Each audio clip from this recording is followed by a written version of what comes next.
Magandang umaga at live mula dito sa Pag-asa Weather Forecasting Center.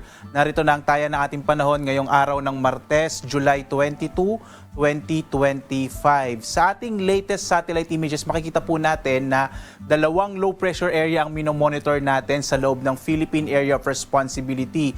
Yung una, ito po kulay orange, nasa may silangang bahagi ito ng Calayan sa lalawigan ng Cagayan, around 370 kilometers silangan ng Calayan sa Cagayan. Samantala, yung isa naman po, mahigit 1,000 kilometro naman, silangan ng Central Luzon.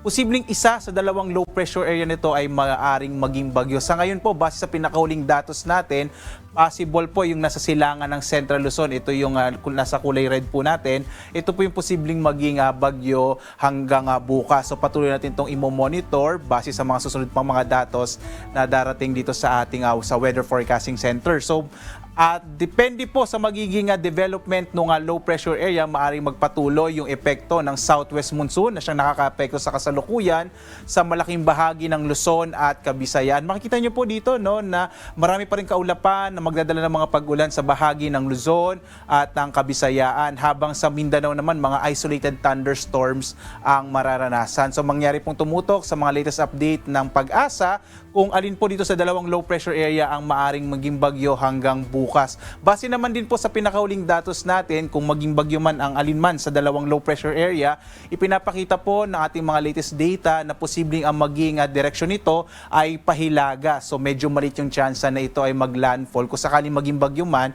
dito sa ating bansa. But gayon pa man, posible pa rin talaga na magpapaulan ang hanging habagat at posibleng palakasin pa kung maging bagyo yung isa sa mga low pressure area. So as of 2 a.m. po, naglabas pa rin tayo ng ating mga heavy rainfall warning. Makikita po natin.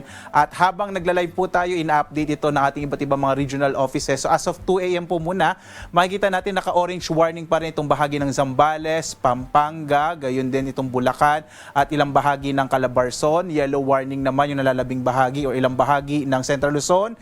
Kasama din yung Pangasinan at yung bahagi ng Quezon Province at itong area ng Occidental Mindoro. Red warning naman po, ito yung pinakamataas na heavy rainfall warning natin sa Bataan, ilang bahagi ng Cavite at Metro Manila. Ibig sabihin po nitong heavy rainfall warning in the next 3 hours, magpapatuloy yung mga malalakas na mga pag-ulan na maaaring magdulot lalong-lalo na ng mga pagbaha sa mabababang lugar. At para sa latest update po na ating heavy rainfall warning information, maaari tayong bumisita sa ating website panahon.gov.ph. Makikita nyo po yung lahat ng mga ini-issue natin ng mga heavy rainfall warning, thunderstorm advisories, mga general flood advisories sa buong Pilipinas. Muli po dito sa panahon.gov.ph.